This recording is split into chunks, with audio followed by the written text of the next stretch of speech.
This is B. Brian Blair, and I'm so excited because I'm going to be on Hannibal TV. And I'll tell you what, Hannibal TV is awesome. They are around the world. Kind of reminds me of me and my Killer B friend Jumpin' Jim. You know, we have been from Maine to Spain, deep down into Ukraine. Matter of fact, we spread pollen from New York to Holland, and that's how we created the hive. You know, we've been coast to coast. We've been north, south, east, and west. But I'll tell you what, Hannibal TV, they're the best. This is Hannibal here from thehannibaltv.com, and I am with WWE Legend, one half of the Killer Bees, B. Brian Blair, who is also currently the president of the Cauliflower Alley Club, which is a wonderful organization, and we're gonna get him to talk about that later in the interview. But how are you doing today, sir? Doing great, Devin. Glad to be here. I'm glad you made it out and you found your way. And to start this off, could you tell us a bit about where you grew up and your childhood? Sure. You know, I grew up in Gary, Indiana. I was one of the few white people in the area. If you know, Gary's 90% African American, and you know, all my friends were black.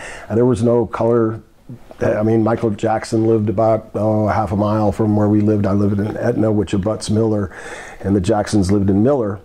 And you know, back then, Billy Kempinski, a Polish kid, everybody was either an Italian or Polish or black or white, but nobody cared. You know, I mean, everybody helped each other, and there was no racism and all the stuff. Like at least I didn't see it as a kid. You know, we were all happy together, and we all got along great.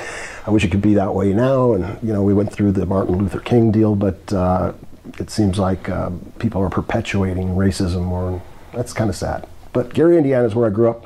It was a lot of fun for 10 years, 10 and a half years, and then we moved to Tampa, Florida. And I understand while you're in high school, you actually hold the record in Tampa for the amount of high school letters that you earned. That's correct. 3 years of high school, I had 3 letters in football, 3 letters in wrestling, I lettered in track, I lettered in baseball, and nobody's been able to do that. That's pretty impressive all these years later. What is it, 30 years at least since you've been in high school, maybe more? Yeah, it's been a while. You're one of the wrestlers that doesn't age, actually. What's that? You're one of the wrestlers that doesn't age that much. Well, I try not to. You know, it's just Father Time keeps ticking. Compared to someone like the Iron Sheik, for sure you look a lot better these days. You know, Daddy. So yeah, you were about to say you went to the University of Louisville on a scholarship, I guess? Yes, actually I went to St. Leo College first because I was going to the University of Tampa. They folded football because of the Bucks. You know, the Spartans were drawing 30,000 people on a Saturday night, and they couldn't compete with the Bucks couldn't compete with a winning dynasty where John Matuzak, Mr. Wonderful Paul Orndorff, Freddie Solomon, who the only person on the San Francisco 49ers to beat his receiving records was Jerry Rice. Just a powerhouse Division II football team that everybody in Tampa loved. And the Bucks somehow, nobody knows what they did, but the theory is that they gave the college a lot of money to drop football. And the college, University of Tampa, then said that the athletic program, the football program, was bringing their academics down. That's what the reason that they used to fold football. So I went to St. Leo College, which isn't far from Tampa. It's in Dade City, St. Leo, about 35 miles north of Tampa. So I went there and played club football. We traveled around, which was a lot of fun. We played the JV teams like for Duke, Moorhead. I remember playing a game against Gallaudet College, which is a deaf and dumb college. And kids were really, really nice. And we had this running back named Tony Leone from New York. And he was a real cocky guy. And he was saying things, you know, because he knew that they couldn't hear him. Bad things. I don't even want to repeat them because it's just not worth repeating. And anyway, to make a long story short, we got our butts beat by 2 touchdowns. And it taught everybody a lesson, you know.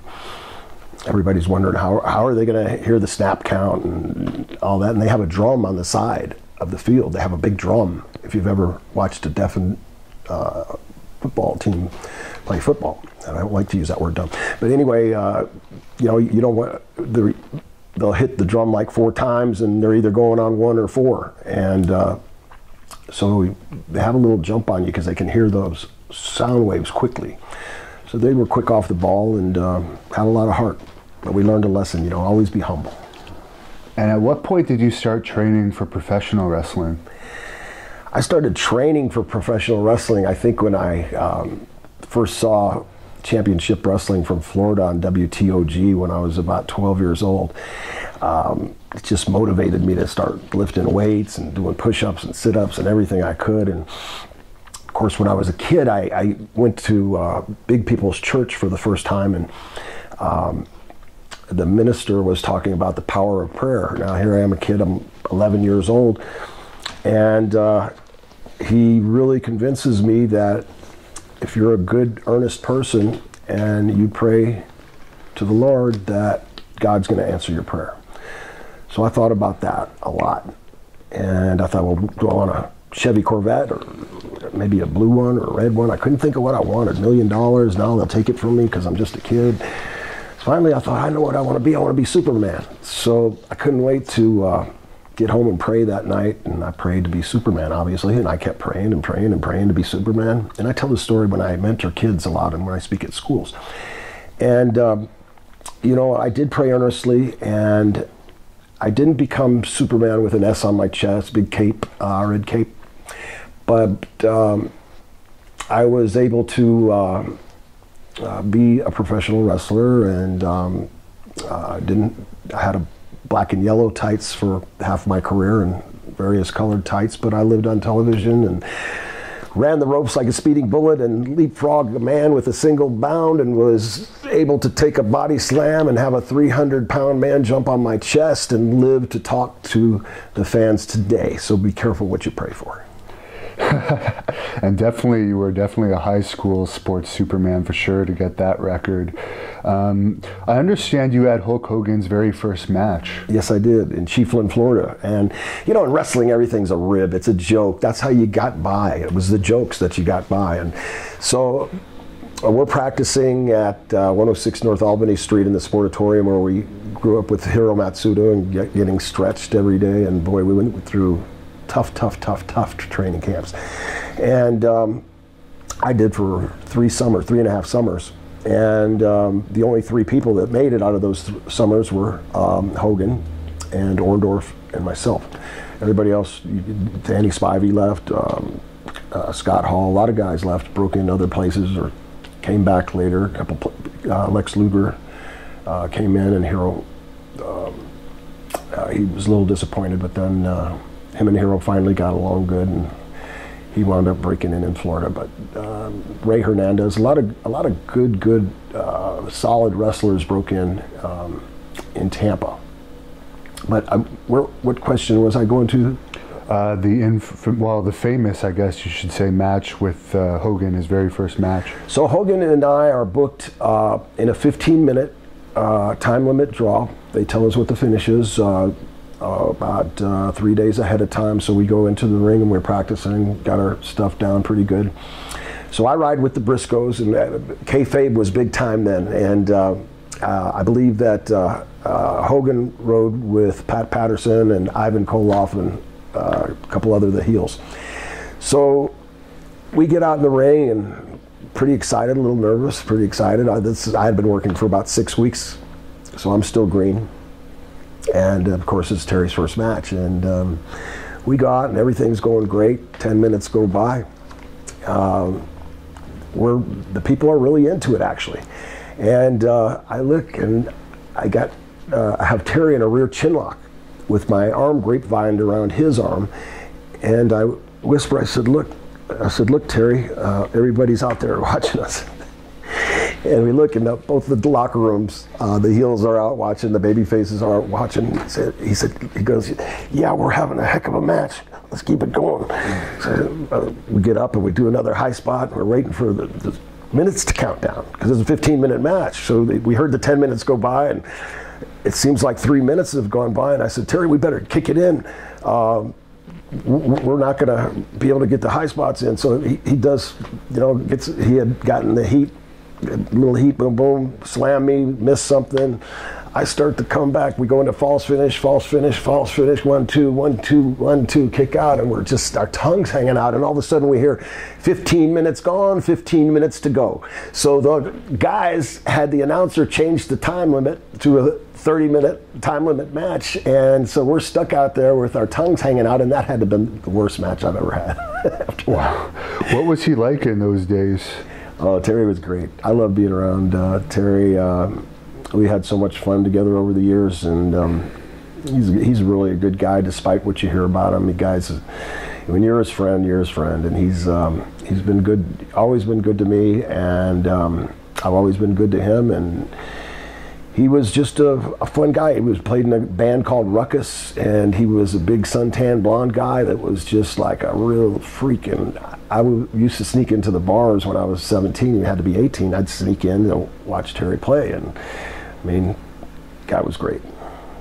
Did you have much contact with Dusty Rhodes in those days? Oh yes, Dusty and I had lots and lots of fun together. Not just in those days, but all through, up into all the different Watts' territory. Especially, we had a lot of fun in Bill Watts' territory. But Dusty was the dream. He was great.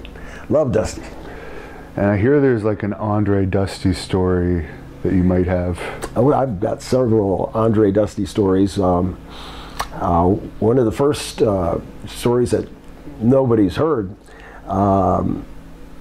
is, well, that's just Andre. Let me go to the first Andre Dusty story. I'm going to be kind of crude here and tell you the truth, because this is actually the real deal. This is what happened. Dusty's even got this in his book. He's got the characters mixed up a little bit and the timing mixed up, but this was the real deal. So I get a call from Bill Watts. He says, Brian, Dusty's coming in and Andre's coming in, and they both want to ride with you. And I know you got the big blue Continental. They know that. So I had a big baby blue Continental in 1972 that, you know, I had in high school, and it was still running good, except the air conditioning, I mean, the heater didn't work. And we're in Jackson, Mississippi, and it's January. So I'm thinking, wow, what am I going to tell these guys? You know, I got two of the greatest superstars in the world getting ready to ride in my car. Two guys that I really are like my heroes, you know, and I'm not going to have any heater. What do I say? And so we meet at 1 o'clock at the hotel in Jackson, and the sun's shining. It's probably about 40 degrees with no wind. I remember Dusty had a long sleeve West Texas State shirt on, and a t-shirt underneath. Andre had a white t-shirt with a Y of A, and his buttons were unbuttoned. And so I forgot what I had on, but I felt totally warm. So I wasn't really thinking about it that much. And Dusty goes to me, goes, "Hey, beep." I said, "Yes, sir, Mr. Yes, sir, Dusty." And your dream, whatever, trying to be as respectful as I could. And he said, "Listen, I need you to go to the liquor store." I said, "Okay." And he said, "Listen, the giant drinks a lot. You need to get him 2 bottles of Crown Royal. Get him the big ones." I said, "Yes, sir." He says, "Get him a case of Budweiser." And he said, "Get me a case of Lone Star. And you drive and you can have a 6-pack. I said, "Okay, thank you, sir." So he hands me a few $100s, and he keeps talking to me. He says, "Don't forget a cooler. Get a cooler." And they said, "Get a little cooler. It might be cold. We may have to pee in the cooler." And he said, "I got a McDonald's cup in my room. I just bring the cup and whatever." And I'm listening to all these things he's throwing at me, but I didn't want to forget. I'm hoping he's not pissing in the cooler with the beer still in it. What liquor to get. So I got all the liquor, loaded it all up, did everything like clockwork. We're leaving at 3 o'clock. It's 220 miles north to Jackson, from Jackson to Greenville, Mississippi, 220 miles north. So we take off. It's cold. It's getting colder. And I'm got my defroster on. My defroster works. And so the window's clear, and I'm just listening to these guys, and it's great to be a fly on the wall in the car with the American Dream and Dusty Rhodes. I mean, how much better does it get than that? So I'm listening like crazy, and they're laughing, so I'm laughing, and it's a lot of fun, and it's getting a little colder, and I'm waiting for them to tell me to turn the heater on, and they haven't said anything yet. And Dusty's already drinking a half a case of beer. Andre's drinking a half a case of beer and a bottle of Crown Royal, and we're not quite at the building yet. And we finally get to the building, and as their stories were so interesting, the weather changed so dynamically on the way up there. By the time we got there, there was snow on the ground. I mean, it dropped below zero, so there was no more snowing. It was just ice. It was cold. And Dusty says, "Hey, Beat," he says, "listen, make sure that car's hot. We're not going to take a shower tonight because we're on last. We're just going to head out of here and we're going to hit the road." I said, "Yes, sir, I'll be ready." So I was on like second or third, and I jumped in, took a quick shower, ran back to the car, started up the car, and I got the defroster on, just hoping for any kind of heat, and in my body heat, just anything, please help me, because I know they're going to be freezing. So they come out with their tights and everything on, still dressed, and towels around them, and so they jump in the car and they're laughing, sweating, "Give me a beer, give me a beer." So Dusty's in the back seat. You know, he's riding in the back seat, right in the middle, and I'm driving, and Andre's right here if you're looking from the back. So Dusty's right in the middle, and him and the Giant are talking. And what do you think about that? I'm listening. You know, and everybody's, now they're starting to pee. We're about 50 miles down the road. That cooler's starting to fill up with pee. I had about, I don't know, 3-4 beers, so finally I peed in the McDonald's cup, and we just pass around this small cooler. And so then the Giant peed in the cup. And he how could the Giant pee in just a cup without overflowing? It was a big cup, but yeah, he did. And so he pees in the cup, and they're throwing beer bottles out the road, and Crown Royal bottles. You know, I know that there was only this much left in the second Crown Royal bottle that Andre had, and we're 50 miles still from Jackson, Mississippi on the way home. And he's going, "God damn, people, it's cold in here." And I said, "I know, I got the heat on the best I can. I don't know why it's not working so good." And Andre's going, "Oh." He's like so full of alcohol that he can't feel anything, but he's laughing. It makes total sense, and it's great. So anyway, we're laughing some more, and Andre's got to pee again, and Dusty grabs the cooler. He's got it on top of his lap, and somebody said something that was really, really funny. And all of a sudden, Andre goes like this and laughs forward, and when he goes backwards, my seat in my Lincoln Continental pops, and it falls back on Dusty, and that cooler busted wide open on his lap, and it's got all that hot urine over his whole body. And he cuts the world's worst promo on me, or the best promo. I mean, he was calling me everything but a man. I mean, he was calling me all kinds of names, saying, "God damn, people, you're blackballed. You'll never work again. You just embarrassed the dream in front of the greatest superstar, the two greatest superstars in the wrestling industry. Andre the Giant watched you piss all over me. I can't believe you did that, people." I said, "I didn't do it. I didn't do it." And Andre's laughing so hard. So, you know, we get back, and Dusty's mad at me for the next a few days, and we wind up on that tour. A few days later, we're in New Orleans, and we have a day off because we're wrestling in the Superdome the following day. So they want to go to Felix's and eat some oysters and go goof off on Bourbon Street. So we do that, and we ate a lot of oysters and drank a lot of beer at Felix's that day. And the boss, Andre, sees these legs coming out from this place on Bourbon Street. I'm sure a lot of your viewers know what I'm talking about. It's, I guess, a girly bar. And when you go in there, there's a platform, there's a stairs, and then there's a platform like this, and then there's another platform, like a blind platform that you can't see. And you can hear some noise up here as we open the door and start up the stairs. I notice on the platform that there's like a big palm tree, and there's nothing else there, just like a fake palm tree.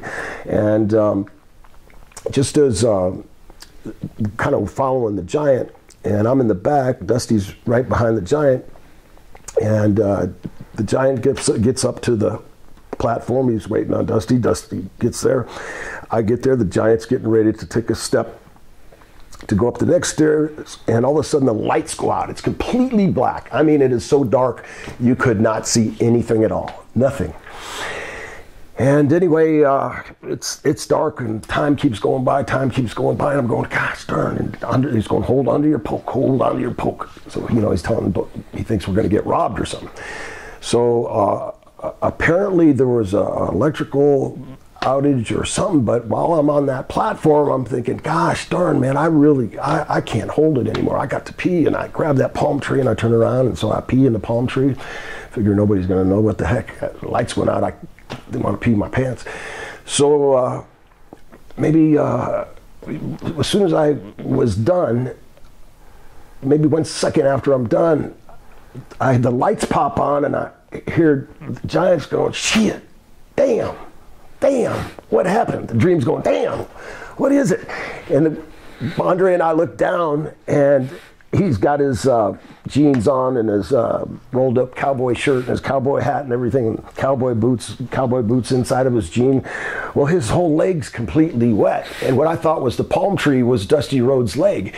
And so I was peeing the whole time on Dusty's leg, and he's going, God damn, and he pulls his boot on and picks his boot up, and he dumps a whole bunch of pee out of his boot, and everybody's laughing. He's going, God damn, people, I can't believe you just pissed on the American Dream again. That's 2 times. You're definitely blackballed. You'll never work again. I promise you'll never work again. And it was so funny. I mean, to watch Andre laugh is just such a joy to me. And he laughed so hard when we were together on those trips. He just laughed and laughed. I mean, it was hilarious. But Dusty wasn't too happy with that. But he liked it enough to put it in his book. And I guess after Florida, you went to Central States where you were roommates with Jesse Ventura. Do you have any stories about him? Oh, wow, Jesse. Well, we used to travel all the time together, again, breaking kayfabe. And riding with Jesse, you had to be a good listener because Jesse would always do the dip, and he'd rock. And he'd sit and he'd rock. And I'd drive. I'd listen, and we evolved into political speak. And start talking about various political things, and I'd, again, be a good listener, maybe speak 10% of the time.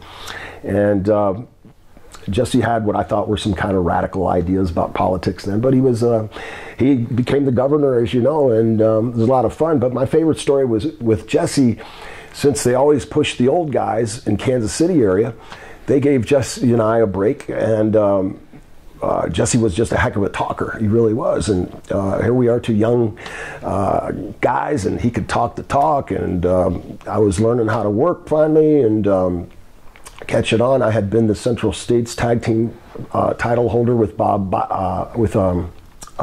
Bob Brown. And so we sell the house out completely. We are the main event, and the house is completely packed, sold out. First time they had sold out Kansas City in over a year.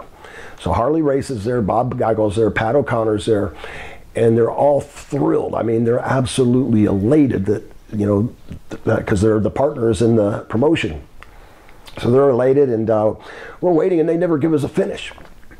So Jesse said, just at the start, don't do anything. Let me. When you jump in the ring, I'm going to beg off for a minute. I'm going to spit at you, and just chase me around the ring. Jump in, and somehow we did a spot off of that. And when he finally begged off in the ring, I mean, the crowd erupted. They erupted, and every time I hit him, it was like boom, boom, boom. Well, I just kept beating him up because the people were buying it, so they wanted me to kill the guy. So we chased him around the ring, run his head into whatever I could find. I mean, we were brawling, and the fans were going crazy. And finally, Jesse just ran, and I followed him behind the stage, like I was chasing him. And we get back there. We thought we did a great job. Looking back, we didn't, because he never stopped me to get the heat, and they never gave us a finish so we could have a return match. They were excited about counting those dollars. So Jesse and I were kind of elated about the house, but boy, what a butt chewing we got from the 3 of those guys. And then they started yelling at each other, saying, you were supposed to give him the finish. Well, you were supposed to give him the finish. So now Harley and Bob Geigel and Pat O'Connor they're arguing. And so Jesse and I we kind of ease off into our own place. But it was a great experience with Jesse. The guy was a great worker, a great talker. He wasn't the best worker, but he was a great talker.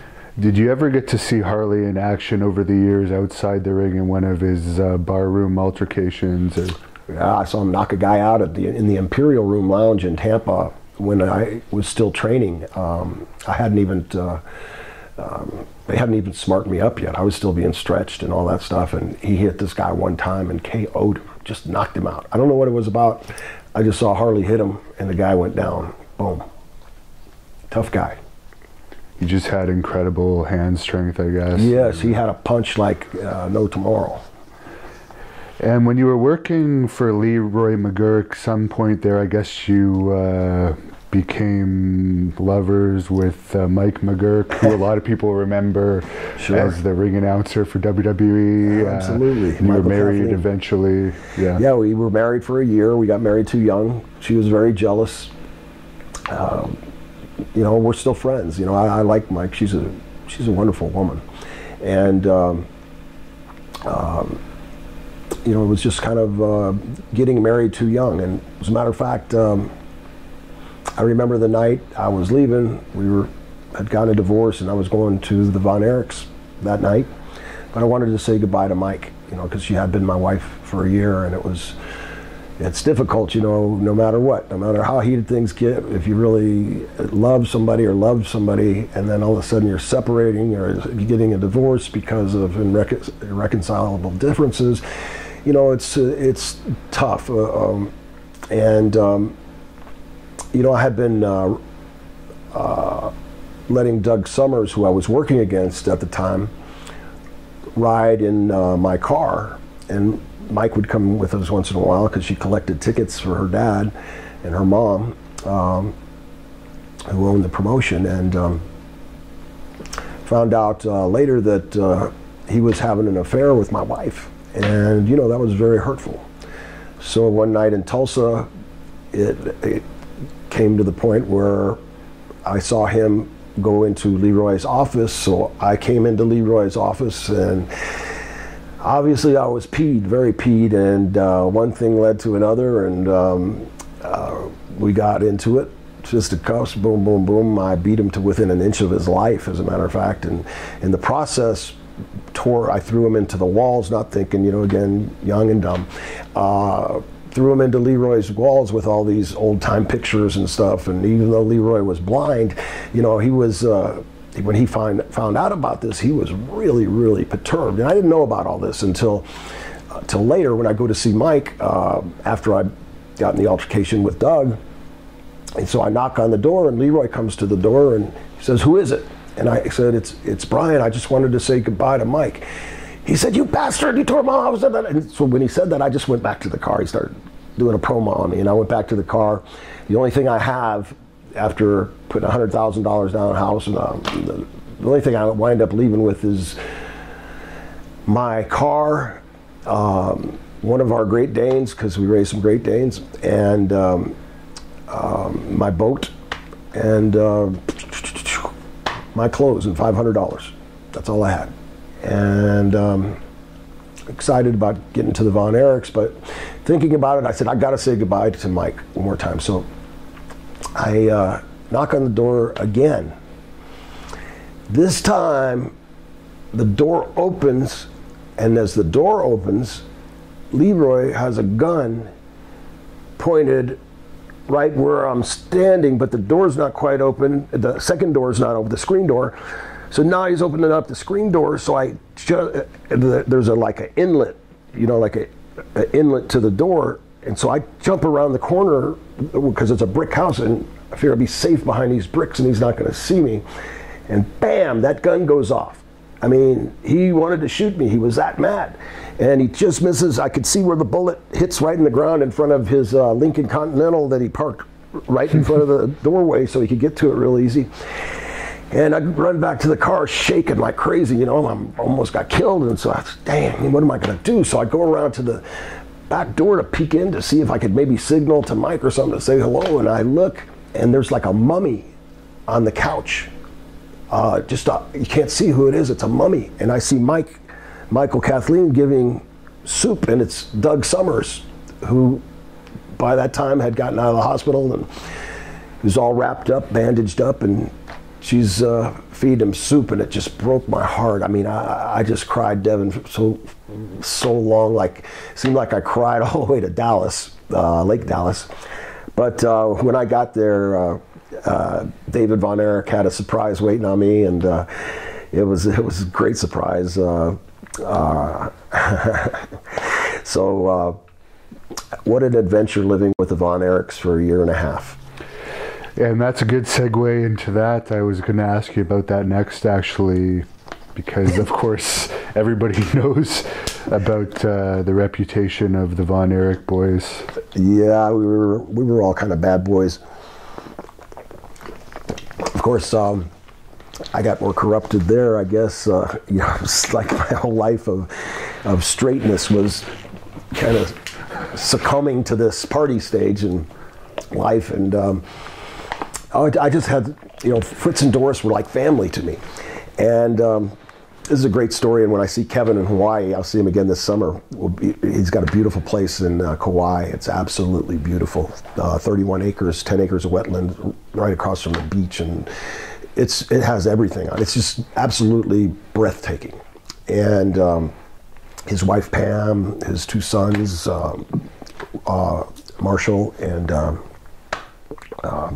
Ross, their wives, everybody's got the gardener, the groundkeeper. There's a whole bunch of houses, and he's made it really good. But back to Lake Dallas with the Von Erichs.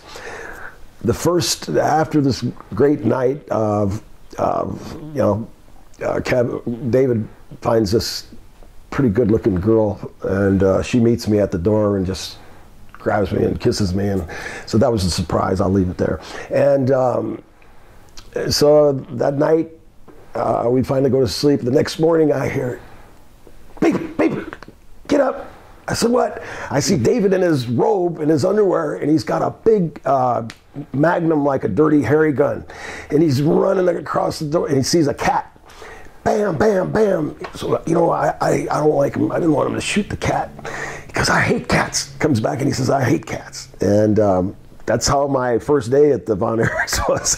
And it was, it was crazy. I mean, Doris, the mom, was a saint, an angel. She really got me to, really helped me with my life, getting over the divorce, getting into God and having faith, and just treated me like a real son. And Fritz treated me like a son as well. He put a $100 bill in my check every week and asked me to watch the boys. I said, great. He says, listen, Brian, I know you got a great reputation, and I'm kind of worried about David and Kevin and Carrie, and I really want you to kind of keep an eye on them for me, if you will. I said, yes, sir, but whatever I can, I'll certainly keep an eye on them, 2 eyes. And so we decide together that, we want to take a stab at growing some marijuana.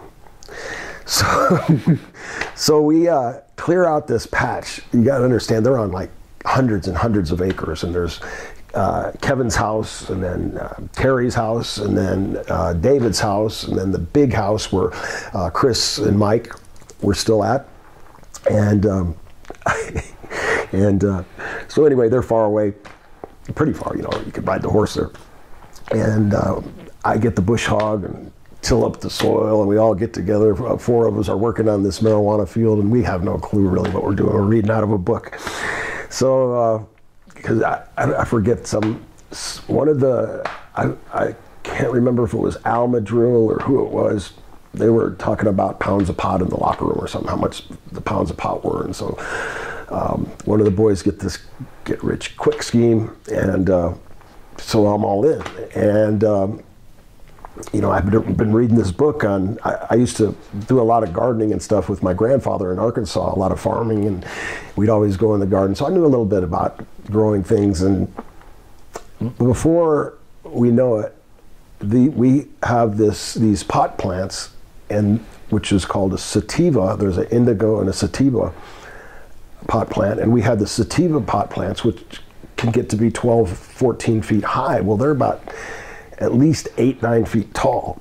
And I remember David, Carrie, and I put our arms, it took all of us to get our arms around one of these plants. And now here's about 100 plants of these things. I mean, a lot. So reading in the book, it says, don't water them for a few days before you're going to harvest them. I guess it makes the THC go to the buds or something like that. And, Kevin leaves, we had 3 hoses, 100-foot hoses hooked together, and there we had a layer of corn around the outside of the pot plants. And so Kevin leaves this hose down there, and he's not even supposed to water them. And why he leaves the hose, I don't know. We're just all thinking about, well, we're going to get rich. Al Madril's going to get rid of this, but boom, we're going to have some money finally. And and it was all in innocence. I wasn't trying to hurt anybody or do anything wrong. But and it is legal in Canada now, so yes, it's legal in Canada. It'll be legal everywhere pretty soon. But so. And it's legal in Florida too, just not to smoke, but that's about to be changed. So all of a sudden, the phone rings at the house, and I hear, and David says, "Yeah, Dad, what's wrong? What did I do?" Okay, he hangs up the phone. And he says, "Brian, I got to go to my dad's house. There's something wrong." I said, "What's wrong?" He said, "I don't know, but he wants to see me." I said, "Well, okay." So David comes back, and he's like a pale white almost color. And he said, "Oh, you're not going to believe what I've just been through." I said, "What you been through?" He said, "Well, Brock went to the garden. Kevin left the hose. Brock's the guy, the gardener, or the farm guy that takes care of the property. And Brock found the pot field and took a piece to Fritz. They both went to the Denton Library, got a encyclopedia or a book that had marijuana in it. They compared it, they looked, and they saw that it was marijuana. So they called David over, and they explained how Brock found the hose leading to the marijuana, and was it your marijuana?" And David said, "No, it wasn't his. He didn't know how it got there." And so nobody fesses up, and Brock takes the bush hog and mows down every one of those plants to the nth degree. There was nothing left, and that was very disappointing for all of us at the time. So, but quite the experience, I will say. It's too bad they just couldn't have paid off the gardener to take care of it and cut him in on. Yeah, the gardener was too loyal to Fritz. We never thought he was going to. That was the last thing we ever thought would happen. So.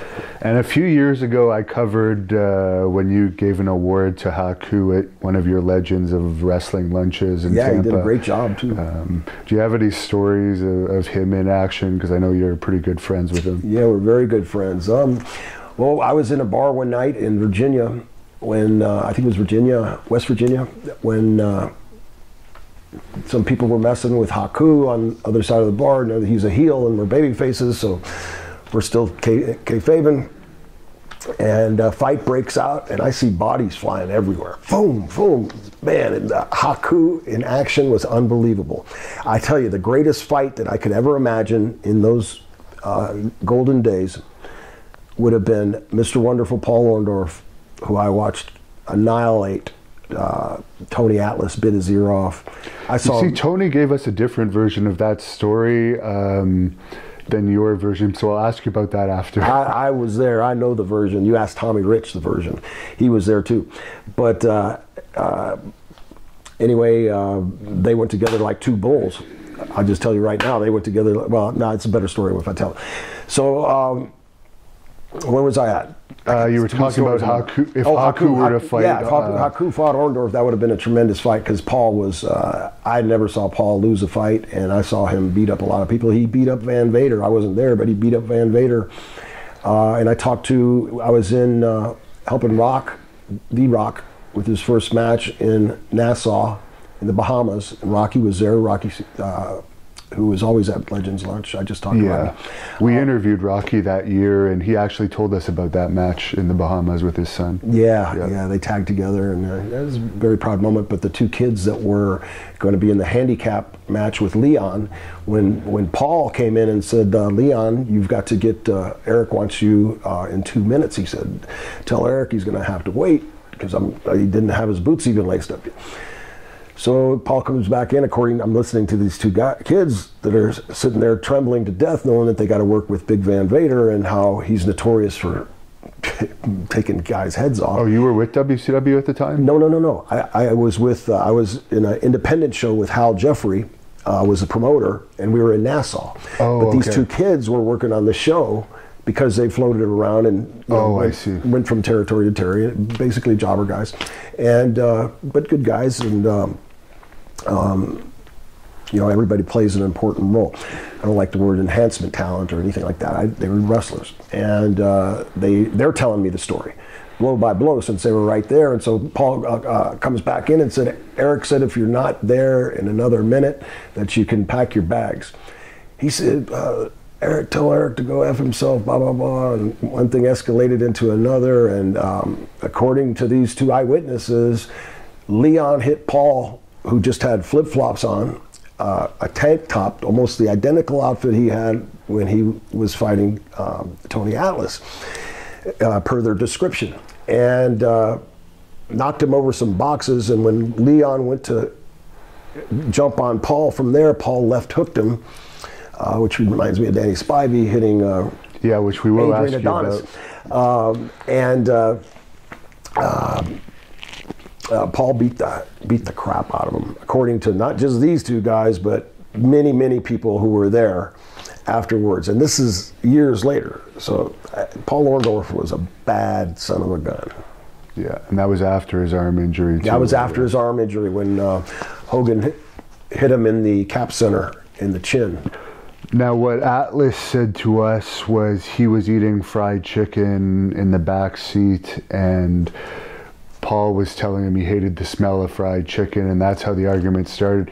He said that when they got out of the car, he leg dived Paul, took Paul down, put him in a cradle, and his ear was near Paul's mouth, and Paul bit him when he was in the cradle, and that broke up the fight. First off, you asked Tommy Rich or Paul Orndorff. There was no chicken in the car. This is what started it. That night in Wheeling, West Virginia, Tony Atlas was screaming, and nobody wanted to be around him because he found out that he had to do a job.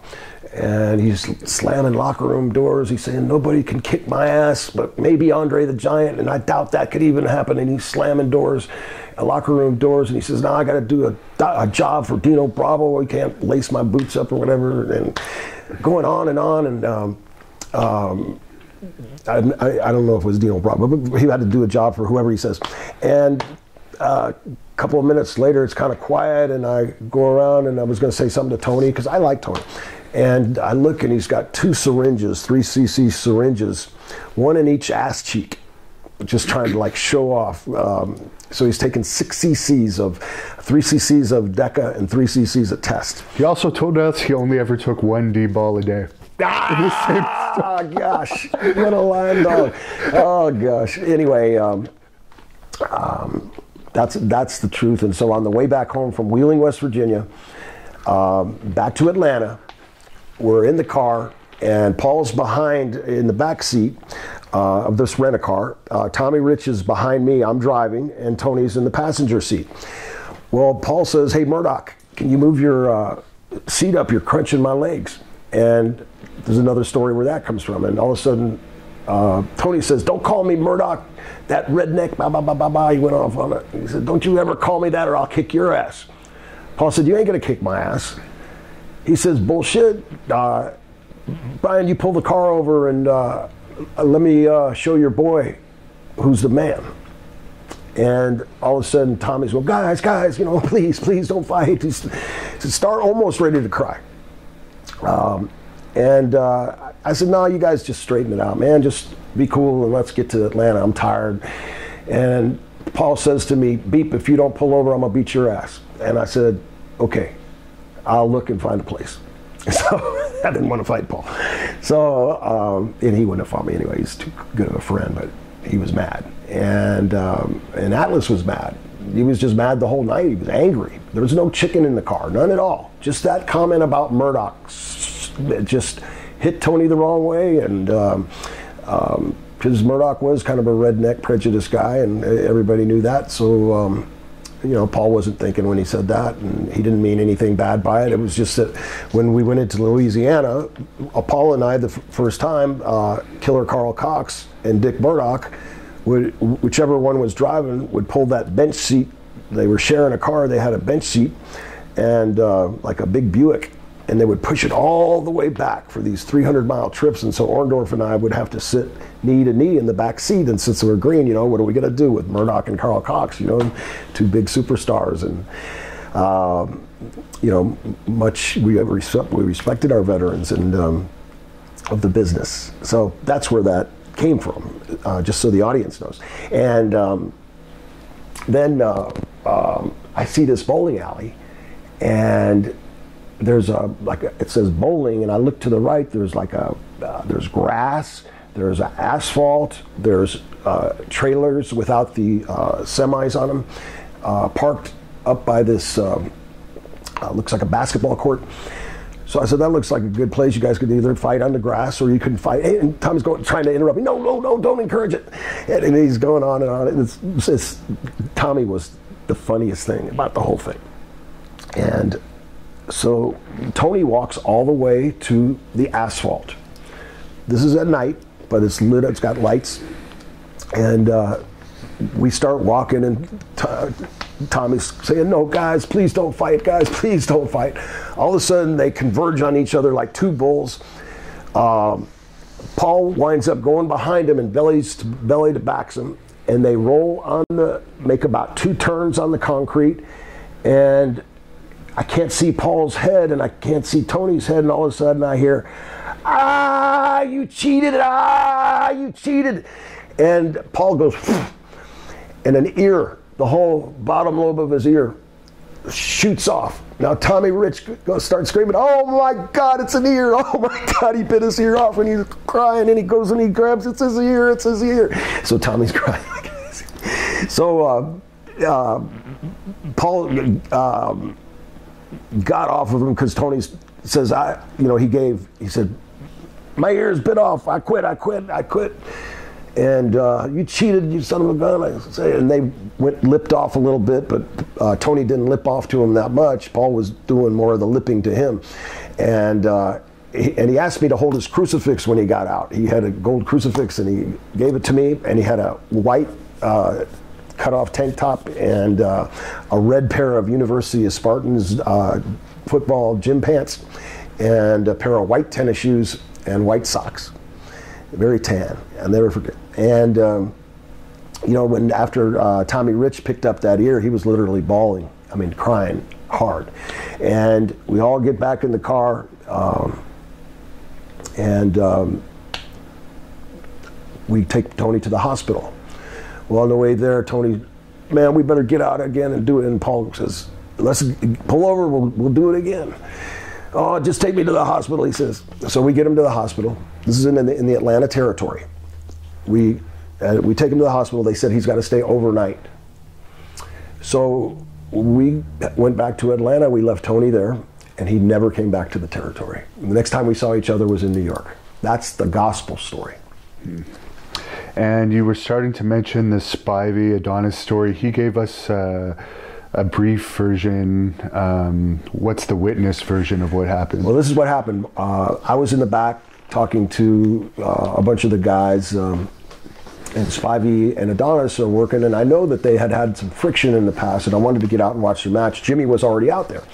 So I don't know what I'm talking to some of the guys, and I don't know if Tito Santana was there. This is in Flint, Michigan, by the way. And all of a sudden, Brunsey comes running in, and he says, they're shooting. I said, "What?" So as I go to run out to see this shoot, in comes Spivey. I said, "Danny, what's wrong?" He's going, "That motherfucker, God dang, that son of a bitch," and he's cussing he's cussing like crazy about Adrian. He says he tried to put me out with the sleeper. And Brunsey said, yeah, he did. I saw he looked stiff. He said, stiff. He was totally trying to put me out. If I wouldn't have got to the ropes there, I would have been laying in the ring, sound asleep. And so he shot with the sleeper on him. And Spivey was able to get out of it. You know, Adrian was a state champion wrestler, and he was, I heard, could people be were afraid of him. Danny said, yeah, people were afraid of Adrian because he was crazy. He was like a little bit lunatic. He said he was also, he didn't say how, but he said he was very like grotesque in some ways. Did you ever notice that? Yeah. He had a lot of dirt under his fingernails and some of the things like that. You know, he ate massive. Well, obviously he gained like 100 pounds in a year. Yeah, so he kind of did that for his gimmick, and they wanted him to be a fat gay guy, and I guess that was Pat Patterson's creation, and he wore the pink tights and all that. But anyway, in comes Spivey, going, "Hey, what the da-da-da-da?" Spivey, I mean, Danny's standing up now. He's got his yellow tights on. He sat down for a second, and he's got his head, and he's kind of just cussing. God, I can't believe he did that. And then walks Adrian. Adrian, that was the worst mistake he ever made. And he was going like this to Spivey, and he's cussing at him. All of a sudden, he goes to leg dive him. And as he goes to leg dive Danny left hooks him. And you ask anybody, Jimmy, anybody there, it sounded like a shotgun hit a watermelon. When he hit Adrian's face, his whole cheekbone was sticking out. The whole meat from his face had just popped up, and his cheekbone sticking out. Well, then Spivey he goes down. I mean, Adrian goes down, and Danny's cussing at him, and Adrian gets back up, and he goes to swing at him, and Spivey nailed him about 3-4 more times, and boom, that was it. I mean, Adrian never got a punch in, and he was down, and his face looked like just a broken up piece of watermelon. It was gross, very gross. And you were friends with Hogan. Is it true that they were actually building up Adrian to face Hogan prior to that? I don't know that they were actually building Adrian for Hogan, because Adrian wound up teaming up the two oddest couple, Adrian and Murdoch, became a very, very good heel tag team. So I'm not sure if they were building them up. I'm not privy to that knowledge. Do you have any stories about Randy Savage? Randy was a great guy, you know, no particular funny. Well, one when we were in Lake Placid, New York, and the doctor walked in, because he does the physicals. You have to have one in New York. He wasn't in the locker room, and the doctor walked in, and Liz was in there, and I guess she was changing or something. Randy walked in, and he snatched the doctor and picked the doctor up against the wall with his coat and his stethoscope and all that. Then he slaps him a couple of times and throws him out of the locker room. That wasn't too cool.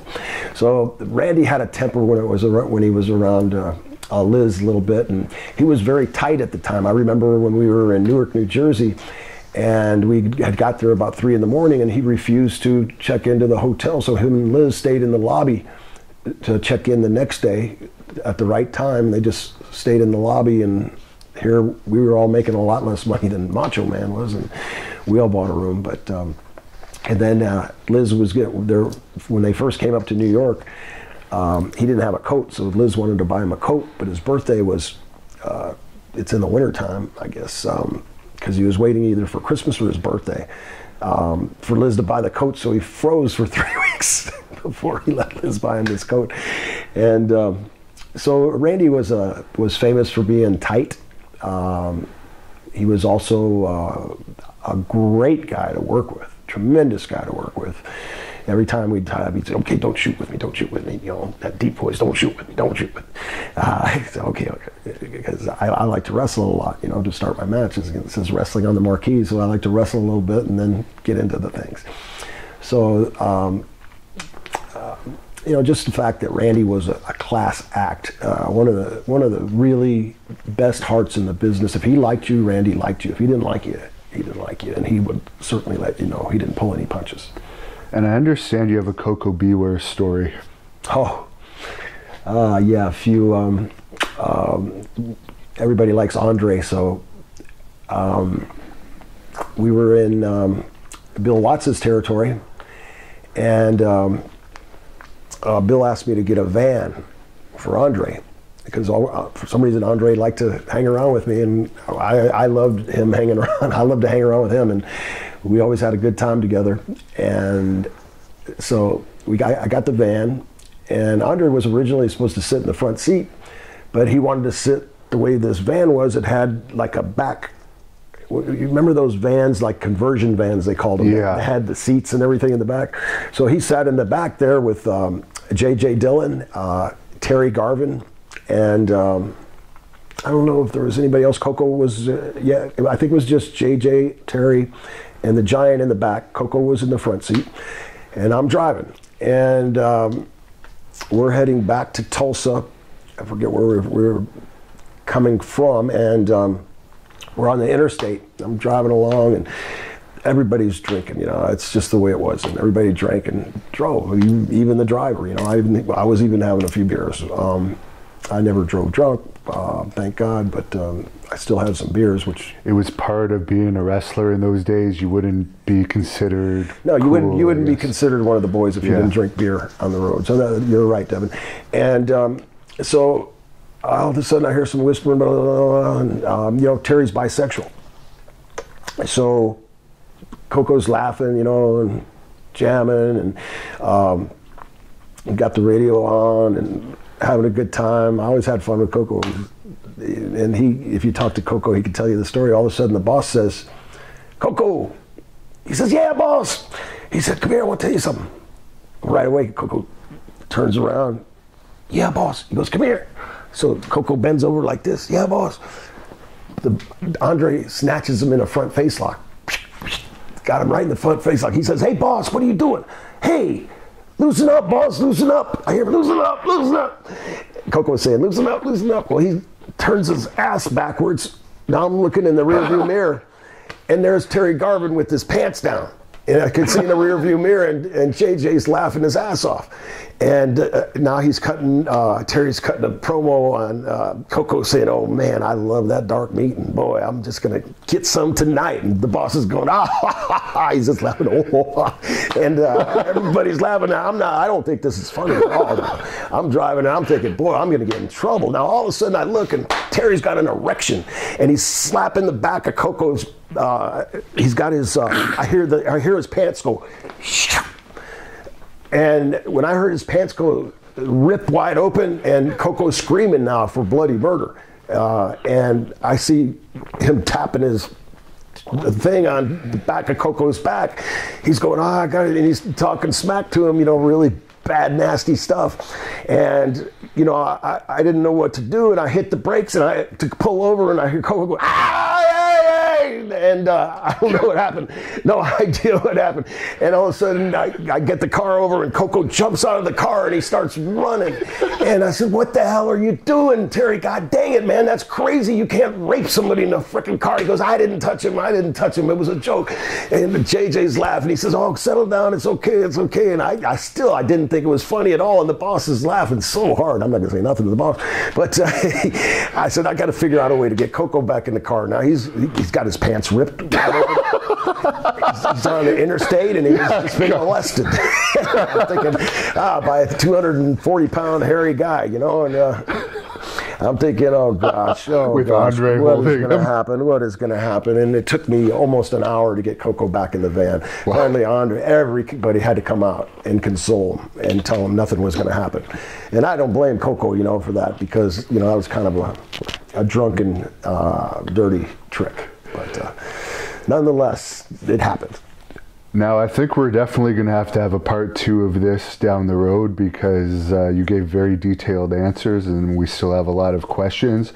But we can't do a shoot interview with you without asking what the hell the whole Iron Sheik he is about. And obviously it's squashed now because obviously he's in a wheelchair. I've seen you guys together, but yeah, you know, I've always liked Sheiky Baby, you know, and he's always funny, you know. Just from times he's fallen out of the ring and getting his boots with the hook, he'd get the tip of his boots caught in the ring. It would be so funny, you know. He'd love to do that spot.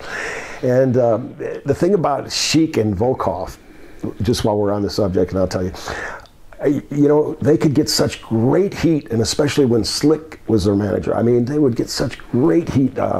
Nikolai would sing the Russian anthem, and of course the Iranian flag, and you know, the American people weren't going to put up with that, and they would get the best heat, but it was impossible to make a comeback on them. So I'd get the hottest tag, boom, the roof would come off, and you know, you punch them and they barely react, so you got to lay them in, and then they get mad for you potatoing them and say, we'll sell them, you know, and you go to slam them and your back goes out because you got to shoot with them to totally slam them. To give Sheik an ass bump, it's like an act of Congress, you know. It's you give Nikolai a clothesline, and it's in 3 stages. It's down to one knee, and then to his elbow, and then to his back, you know. It's you know, then you got to pick him up when you should never have to pick up a heel. But Sheik used to like to shoot a little bit, and you know, being an amateur wrestler and then learning the art of hooking before hooking was cool, jiu-jitsu, that's all they taught us. You know, we'd work out with submission wrestling. Submission wrestling, exactly. You know, and from Carl Gotch, who was a tremendous submission wrestler, Hero was a tremendous submission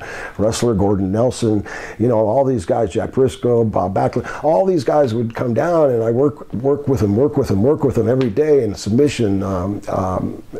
Jody Simon started coming down a little bit, and some of you know, because Carl would train Jody constantly, they would work out together, and so Carl would bring Jody. There used to be some heat there, but that kind of with the Grahams, and since the Malenkos ran what that at that time they called Outlaw, it was just opposition to the Florida territory, so there was some heat there. But anyway, Jody finally, he was always a gentleman, still is, as well as his brother Dean. But you know, when you start training with these guys day in and day out, and you know, you start learning that as an amateur wrestler, you have to be careful when you're wrestling somebody that knows how to hook, because if you like tight waist them, you know, they're going to double wrist lock you. You know, it just, every time you grab them somewhere, there's like a counter in submission. So I learned submission, and so Sheik used to like to wrestle and shoot a little bit at the beginning. You know, we'd wrestle, do sit-ups, we'd grab a shoot hold once in a while, and you know, so we'd tap if it started to hurt, you know, or something like that, you know. But Sheik would brag that nobody could outshoot him, and in Hershey, Pennsylvania, he shot on me, and with a front face lock, and I double wrist locked him, and he started going, God dang, you son of a bitch, you son of a bitch, let go. And he's tapping my, let go. And Nikolai goes, he's laughing, okay, Sheiky, you can't be beat. I gotta get a picture of this. Look, he's telling people to take the picture. Look, the Sheik's giving up. And so I think because he got embarrassed in Hershey, that it just went to his head, you know, I don't know, Sheik started drinking and doing so many drugs towards the end there that he just got, I don't know, just a little weirded out, I guess. But that bothered him. And after that, you know, he started cutting all these promos on me, and I knew he was mad at me, kind of, at that point.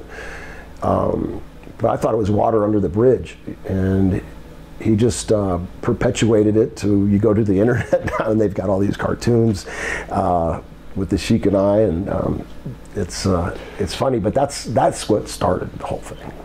And now he's really mellow. The last time I saw him, like, he's not putting out videos like that anymore, and he has pretty much handlers with him wherever he goes watching him, from what I see. And you can shoot on a small child now. Yeah, really, that's too bad, you know, because Sheik was a tremendous athlete. He used to get Paul Orndorff had a bowling alley in Fayetteville, Georgia, and the Sheik lives there. I think he still lives there. Well, I don't know where he lives, actually. That's where him and Carol lived. And Sheik used to go to the bowling alley and get a case of Heineken, yeah, and have his wrestling trunks on and do jump squats and push-ups and jump squats and push-ups and drink Heineken in Paul's bowling alley parking lot. And some of the bowlers started to complain, and Paul had to tell Sheik not to do that in his bowling alley anymore. And Sheik got a little bent out of shape over that. But and I got to ask you quickly about Outback Jack, because I just remembered that you had something to say about Outback Jack, and he's a very popular topic on my channel. Oh gosh, one of my favorite Outback, there's several Outback Jack stories, but one of my favorite ones was at the Holiday Inn in San Francisco. Outback Jack was his own worst enemy because he used to brag all the time. And he told Fuji that he could outdrink him. There's no way that Fuji could outdrink him. So they set up a drinking contest at the bar at the Holiday Inn, where we were all staying in San Francisco. So Fuji's there, the Bulldogs are there, Outback Jack, obviously, Outback, and let's see, as the bar went around, Outback's kind of here and Fuji's over here, then the Bulldogs are over here, Brunzel and I are over here, some of the other boys are around, and every time they get a beer, one of the Bulldogs would get Outback's attention and the other one would drop a Halcyon, which is a cigarette, into Outback's beer. So he doesn't realize he's drinking these Halcyons, and I'm thinking, I told Dynamite at one time, I said, man, don't kill the guy, please, don't. He said, no, I'm just gonna give him 5 or 6. I said, geez, 5 or 6? So, I mean, that's a lot of Halcyons with beer and stuff. I'm thinking, oh gosh, there's so many of those oh gosh moments on the road that it's unbelievable. And come on, Fuji's going, come on, drink up, come on, you outdrink me. And they're going back and forth, and all of a sudden Outback falls straight backwards off of his bar chair. Boom! And he doesn't knock him out. He's going, oh, what hit me? He goes, you blokes put something in my beer, didn't you? And Davey and Dynamite going, no, we didn't do anything. Come on, mates, I know you did something. I could drink a lot more than that. And this doesn't feel like me. He's going on, this doesn't feel like beer. You put something in my drink. And they're going back and forth. And so Jimmy and I grab Outback, and the Bulldogs follow us, and we're taking him to his room. And all of a sudden, he just falls down, like we can't carry him to his room. So the Bulldogs and the Bees are carrying Outback Jack to his hotel room. And so we get him to the room and try to set him on the bed. And as we set him on the bed, he falls off the bed and he starts calling Davey and Dynamite some names, blaming them about putting the Halcyon. He didn't say Halcyon. You guys put stuff in my drink. I put something in my drink. And all of a sudden, Dynamite just starts peeing right in his face. I mean, peeing a big old stream of pee right in his face. And Outback's going, oh boy, I've been peed on by better blokes than you, mate. Jimmy and I are kind of laughing, but we're feeling really bad for the guy at the same time. So anyway, we all leave, and Brunzy wants to get something to eat, and it's like 1 o'clock in the morning. It's late, 2 o'clock in the morning, and we go get something to eat, and all of a sudden, at a table in there, and Outback comes walking into the Holiday Inn restaurant, staggering in, with his cowboy boots on and his hat, his Australian hat with all the crocodile teeth, and not a stitch else on, naked as a Jew, right into the restaurant, and there's at least 30 people in there. It was a very popular place close to the airport, and he just sits at the counter. It doesn't say anything, and the waitress, I could see him, the waitress and them are saying, we can't believe this is happening. So Outback gets up, and he turns around, and there's like a fake garden in there in the middle, and he starts peeing in the garden, and all of a sudden some police come walking in, and the police take Outback. We're not getting involved. We just sit there and good thing there's no cell phones. They just taking Outback in the squad car. Apparently they let him go though. They let Jack go, and he didn't. They just laughed, I guess, from what Jack said. They just laughed at me and let me go. but to see a grown 6'2", 270-pound man walk into the restaurant at the Holiday Inn in San Francisco is quite the sight. Now, the next thing I'm going to ask you, I'm also going to make an individual clip, and I'm also streaming this live because I know it's important to you, is about the 2019 Cauliflower Alley Awards. Of course, you're the president of the organization. Do you want to tell us a bit about what your duties are as president, and also what we can expect at the 2019 awards and how people can come and see it? Sure, absolutely, Devin. I appreciate the opportunity to do that. I'm so passionate about the Cauliflower Alley Club. When I first went to the Cauliflower Alley Club, I didn't even know what it was. And that's our mission now, is to really make the boys more aware of what the Cauliflower Alley Club is, what it does, and how much fun you can have there, and how much fun it is to be a member of the Cauliflower Alley Club. I was honored in 2001 with a men's honoree and award, and it was a big deal. I still have it in my awards room, hanging on the wall. And when I found out what the CAC did, I said, I'd like to help them somehow. And years went by, and Morgan Dollar came up to me at a Gulf Coast Wrestling reunion and said, the board wants to know if you would like to be the president of the CAC, because Nick Bockwinkel is not doing well. And I asked him what it entailed and all that stuff, and then I was told the president, per the bylaws, has the option to be the CEO, because I didn't want to use my name. I didn't want to be Brian Blair to be have other people doing things, since I've run a $5 billion budget along with 6 other people as a Hillsborough County Commissioner, as an elected commissioner countywide. And started one Gold's Gym and built them into 4 Gold's Gyms and sold them for a lot of money. I know a little bit about business, and so I didn't want somebody with the ability to mess up my vision for what the CAC was. And they said, you can elect to be the CEO too if you wish, but you have 2 jobs. I said, sure, I'll do it. So I became the president and CEO. And the Cauliflower Alley Club is a 501c3 nonprofit set up in Cullman, Alabama. We're about to have our 54th reunion, April 29th through May 1st. Some tremendous honorees I'll tell you about in a second. But what the Cauliflower Alley Club does is we give wrestlers that have fallen on difficult financial times, or referees, anybody that worked in the wrestling industry full-time for 3 years or more is eligible for assistance. Now, had Brickhouse Brown known about the Cauliflower Alley Club 6 months earlier, he would be alive today, because Rocky Johnson called Brickhouse Brown, or somebody called Rocky Johnson and knew about the Cauliflower Alley Club. Anyway, I get a hold of Brick, wind up, Rocky asked me if I knew who Brickhouse was. I said, I know that he broke in Florida, but he was broke in a couple years after I did. And he said, well, he's got cancer and he needs help. So I talked to Brickhouse. Yeah, poor guy's broke. His wife left him. He's in a $100 a week hotel room, has no insurance, no nothing. The doctor's only giving him pain medicine. He had stage 2 cancer, and the doctor gives him pain medicine, no kind of therapy, no kind of treatment, nothing.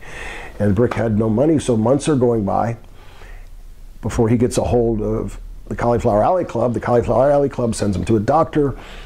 He was so thankful, so humble for that. He said, wow, $500 for the doctor. I couldn't believe it. So we take care of the doctor, and this doctor that he had wasn't the best doctor in the world either, because Brick calls me up and says, the doctor wants to cut my testicles off tomorrow.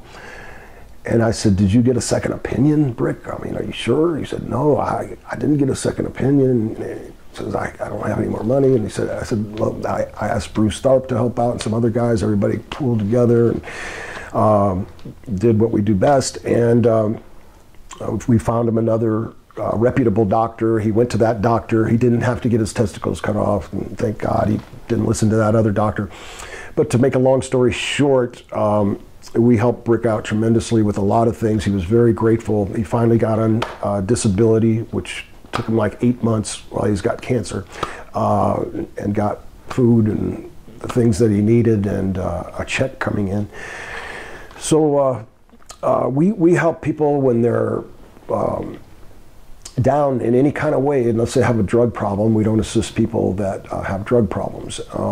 And everything's done. Carl Lauer does an excellent job with our benevolent fund. He makes sure that the money is written out to the business or to the entity where the bills are owed, whether it's the landlord or whether it's the doctor or whatever the case may be. Some people may just actually need money to pay their simple bills, electric, basic stuff. And you know, we help them. There's a benevolent request form if you go to caulifloweralleyclub.org. That's Cauliflower Alley Club, one word, .org. You can see all the things that the CAC does, and we've given away hundreds and hundreds of thousands of dollars to people like Brickhouse, people in need. We don't mention people's names unless they specifically tell us to, but people like Bobby the Brain Heenan, Mr. Wonderful Paul Orndorff, Kamala. These are names that said we could use their names, that they wanted to help. They want people to know that the Cauliflower Alley Club is a great organization. Jerry Gray, most recently, too, who has cancer. One question that a fan actually just popped up. Have you heard this garbage about Jim Cornette's co-host saying you guys aren't doing enough for Jerry Gray? Well, obviously they don't know what we've done for Jerry Gray. Why don't you ask Jerry Gray if we've done enough for him? I mean, we continue to give Jerry money, but we have bylaws that we have to go by, and some people don't understand. You can't give everything you have to one person. You know, we get benevolent requests every week, and so there's only so much money to go around. If that person wants to complain, come to the reunion and spend $125 so we can make $25 and give these guys a little more help. Join the club for a year for $25 and we'll make $12. And by the time we mail your 4 copies of the newsletter out with postage, with printing, the beautiful award certificate that you get, that's everybody frames them, and membership certificate. They're really, really nice. Nice welcome package. You know, we're doing the best we can with what we have, and if I could give Jerry $10,000 tomorrow, you know, I would love to do that. So, you know, Jerry has a GoFundMe account too, so people can go to Jerry's GoFundMe account. But the Cauliflower Alley Club, per its bylaws, has given Jerry the maximum each year for the last 3 years. So that's all I can say. I mean, we'd love to help the world if we could, just like every kind-hearted person would, but we simply can't. But we do help so many. There are so many wonderful stories of people that were so far down that they were just praying to God for anything good to happen to them. And you know, all of a sudden they find, somebody will tell them, go check out the Cauliflower Alley Club. Well, what's the Cauliflower Alley Club?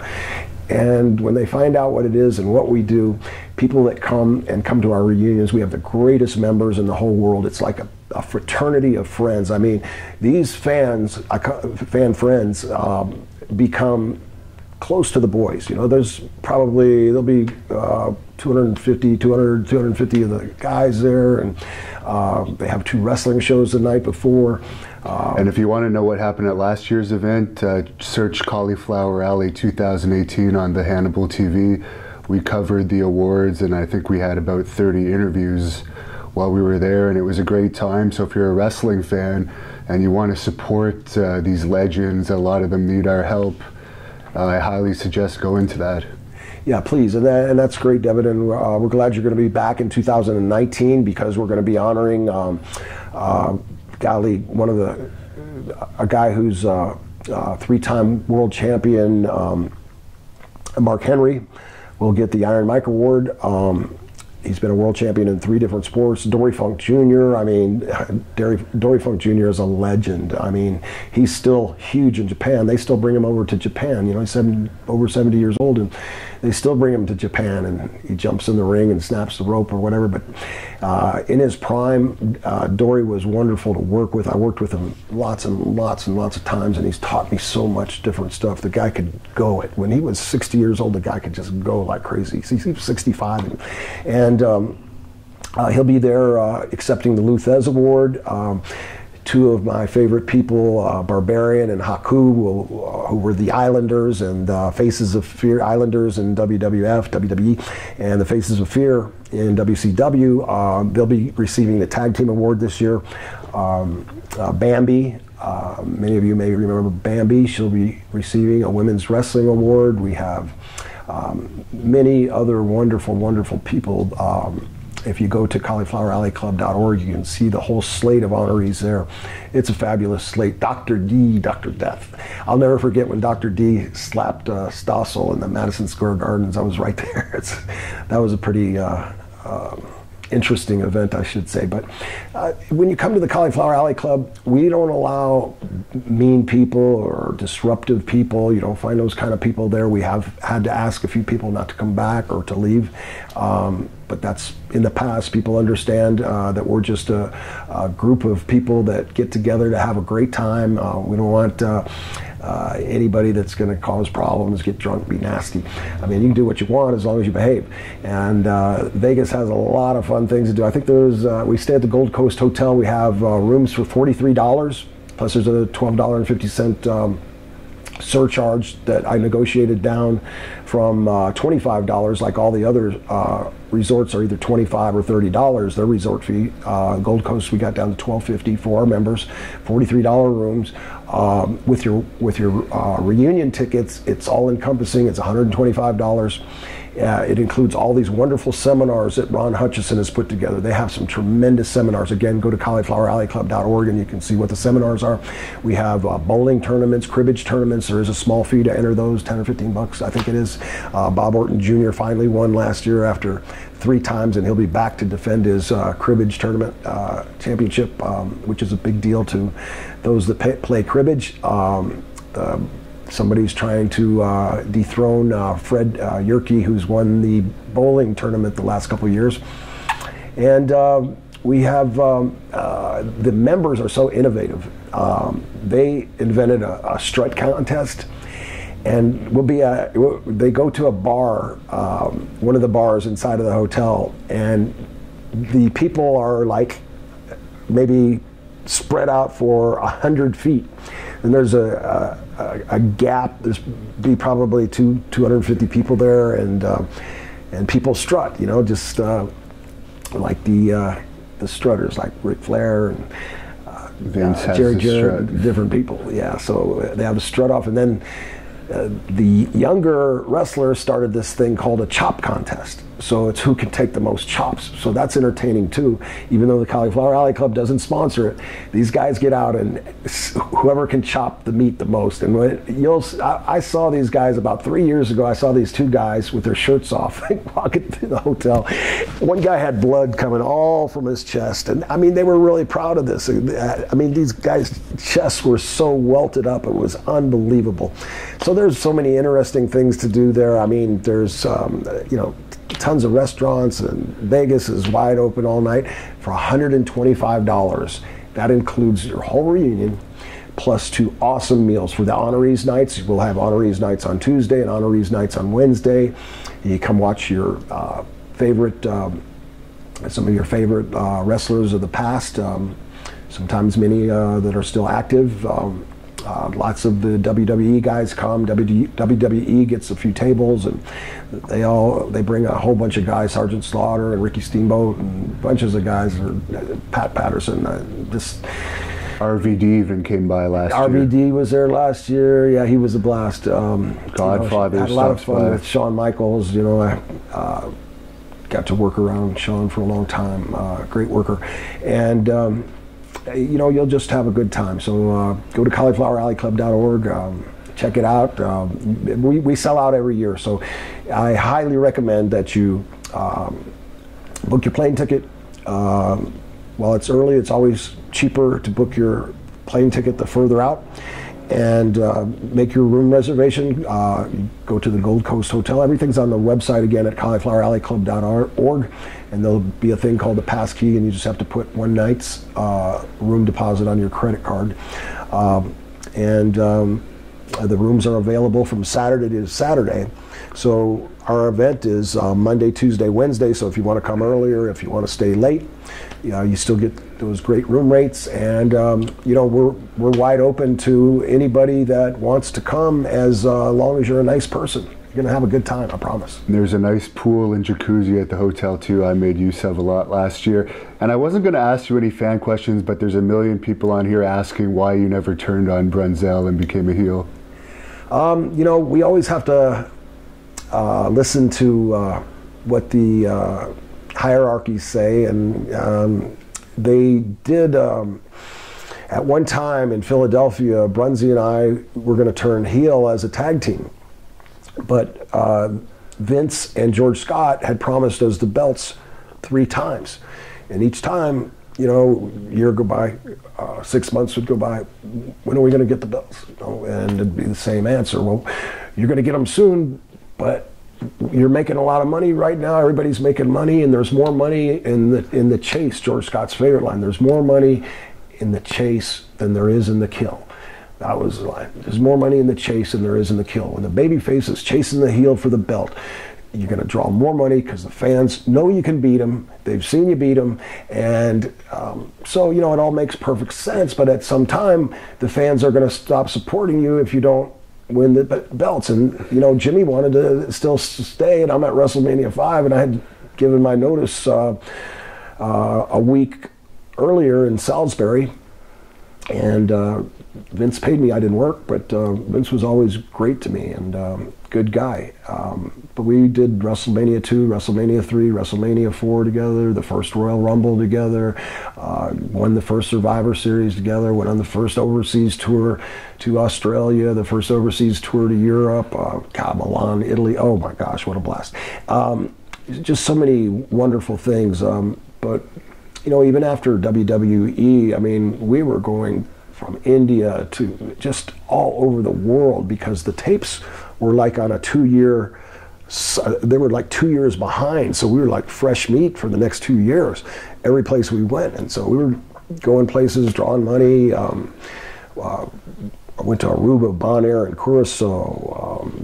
Oh gosh, so many places. It was a wonderful time. But we finally had to go to the Universal Wrestling Federation. Dr. Dusty Williams, a bunch of guys, Danny Spivey. There was some good talent there, but Herb Abrams wasn't the greatest promoter in the world, although they had a lot of money. Herb went through that fast, but we were not UFC, what was it? Universal Wrestling Federation, UWF, Herb Abrams promotion. We were their world tag team champions, and I was very blessed in my wrestling career. I really enjoyed my singles career every bit as much as my tag team career. Right here in Florida, being the Florida heavyweight champion 2 different times. That was a big deal in Florida then, because you'd always wrestle the world champion. Wrestling, I think I want to say that I beat Rick Rude for the Southern heavyweight title. Rick was a tremendous wrestler. God, that guy could get heat like no tomorrow, and then he could give you a hell of a comeback. That guy was a total package. Rick Rude was one of the best workers. Golly. And he wanted to do this angle one time, and I'll shoot it with you right here. And he said, "Brian, you and Eddie are pretty close." And he says, "I think you can get this by him." And I said, "What's that?" He said, "I got this angle I've been wanting to do for a long time." I said, "Well, what is it?" He said, "Well, you know how I do the dance with the painted tights and all that?" And I said, yeah, I'm listening to him. Now this is a shoot. And he says, "I want to get a giant dildo, and I'm going to slide it down my trunks. And I'll do the dance and everything." And you can imagine the fans' reaction. And I'm thinking to myself, where's he going with this? And he's saying, "Yeah, we'll do a spot where the maybe you picked me up for an ass bump or something. I hit the referee in the chin. He gets knocked out. You go to help the ref. You turn around. Now all the girls are going to think I got a big Johnson, and I'm going to pull that Johnson out and hit the referee over the head with it, put it back in. He's going to count you down 1, 2, 3, and what are the fans going to be saying? Check his package, right? So I'm thinking to myself, wow, you know, Rick, there's a lot of kids out there. I don't think this is going to get over with Eddie. You know, this is pretty strong. He said, come on, I know you can get it by Eddie. And I said, well, let's talk about it some more later. And he'd bother me by that, and he'd constantly ask me if I could talk to, that was like his all-time dream, was to do that gimmick. And it would have been funny in an adult situation, but you can't do that kind of stuff with kids in the crowd. You know, it's just not a family-friendly type of thing, but that shows how creative Rick Rude's mind is. And you want to tell us your personal social media for fans that want to follow you? Sure. You can follow me on Twitter at KillerB1B. I do have a Facebook account, Killer B account, and I'm on LinkedIn, and you know, Cauliflower Alley has a Twitter too, right? Cauliflower Alley has a Twitter, although I don't run that. David runs that. But you know, I'm available. I'm easy to get a hold of. You know, I love the fans. I mean, the fans have always been so good to me, and I'm so deeply appreciative for that. Even now, you know, I was in Jacksonville the other night, and it was like being in Jacksonville back in the '80s. You know, it was great, and I'm still able to wrestle, and I enjoy wrestling once in a while, and with the right people. And where can they contact you for wrestling bookings? They can contact me at my on my email, brianblair@brianblair.com, and hit me up on Facebook. That's probably the easiest. I might not get to my Facebook for a week, because I have so much going on between the Cauliflower Alley Club, and I flip houses. I have 3 houses right now that one's just went on the market, 2, or one's about 3 months from the market, and one's about 5 months from the market. So I'm busy with that, and I also work a little bit in government with political campaigns and mentor kids, and do the Cauliflower Alley Club. So I'm very, very busy, but I enjoy helping people. I mean, it just warms my heart, you know, to help somebody. I actually got busted with food stamps here in Tampa, Florida, when my dad was a union carpenter and they went on strike, and all of a sudden powdered eggs, powdered milk, all this stuff kept coming into our house, and